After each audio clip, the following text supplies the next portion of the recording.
Hey everybody, welcome to BrickVault. I'm Keith, and today we're going to be covering DC Superheroes Batman Killer Croc Sewer Smash. It has a recommended age range of 8 to 14. This is set number 76055, and it comes in at about 759 pieces. Included are 4 minifigures: Captain Boomerang, Red Hood, Katana, Batman, and 1 large Lego figure, Killer Croc. It appears that Killer Croc actually has a really nice, decent drill and chomping machine, whereas Batman has a tank tread-like vehicle. This is a pretty big DC set, so let's see how many bags are inside this box. Okay, so there's 7 bags in total. 5 of them are numbered and 2 are unnumbered, as well as a bag containing the instruction manual, a comic, and a small selection of stickers. All right, so now that we've seen everything, let's get started. That's it? Start, and yeah. Okay. This will be your first.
Alright, the set is done, the minifigs are right here, and the first one is Katana. Detailing for the torso is pretty good. What makes her look though is the dual molded legs, and the printing on her red arm. Nice graphic for the face, she comes with 2 expressions and a short hairpiece. Also, there's some katanas in the set. Next up is Red Hood. Really nice torso piece, I like that jacket graphic on the front.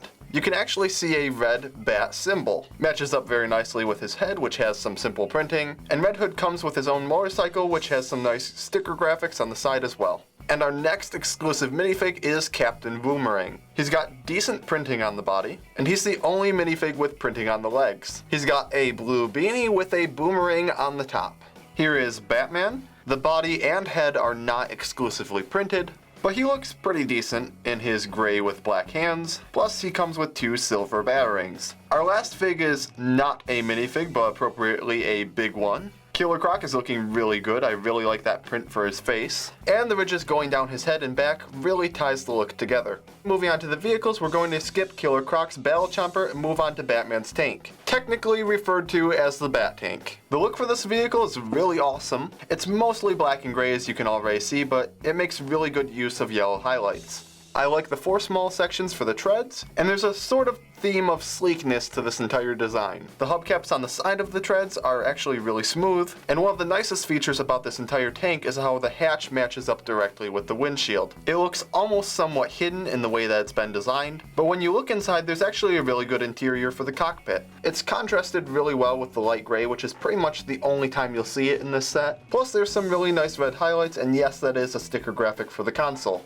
There are a couple of good posable wings that are meant to be posed backwards, but you could really put it in any direction that you prefer. And moving all the way to the back, you can see we have a flaming engine. On either side, we have a couple of bat bombs which can be popped off, but this is really the main feature of the entire set where we spin the engine. It's hooked up to a couple of gears where when turned, the front of the tank actually turns into a sort of battering ram. It's got so much force when it comes down that you can't actually flip it back up with the gears. But just to give you an idea of how much power is really coming down with the weight of all these Legos, here it is smashing Killer Croc. And something that I actually just noticed, which I'm not sure if was the intention of the designers, doesn't the front of this kind of look like the bat symbol? There's some wings along the side, maybe some ears, I don't know, it looks kind of similar to the bat symbol.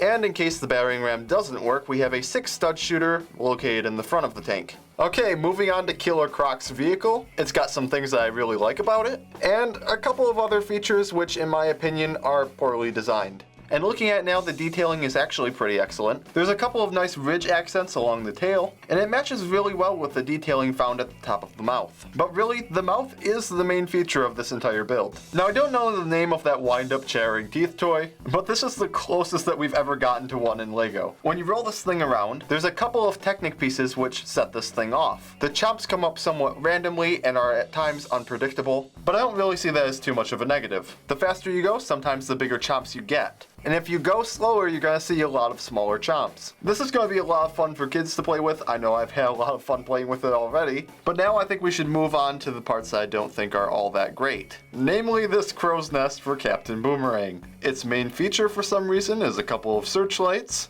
and this highly unsuccessful boomerang shooting function. You can attach a boomerang at different lengths to see if you can get more accurate results, but at the end of the day, it really just doesn't shoot well. Not to mention that we're really just looking at a box connected by sheer Technic pieces. Kind of weird as an add-on entirely. I really just want to take off the entire bird's nest and keep Captain Boomerang separate. But seriously, that chomping action is really decent. Now let's check out the entire set one more time. The bat tank is big, it's sleek, and it's got one nice powerful ramming function. Probably one of the cooler Batman vehicles I've seen in a while. And though I don't like the crow's nest on Killer Croc's Battle Chomper, this is easily one of the best chomp functions I've seen in a vehicle yet. Alright, so that's it for this video, and if you liked this set, you can actually purchase it in the link below in the description box. And if you enjoyed this video, like and subscribe. Thank you so much for watching, and we'll see you again here at BrickVault.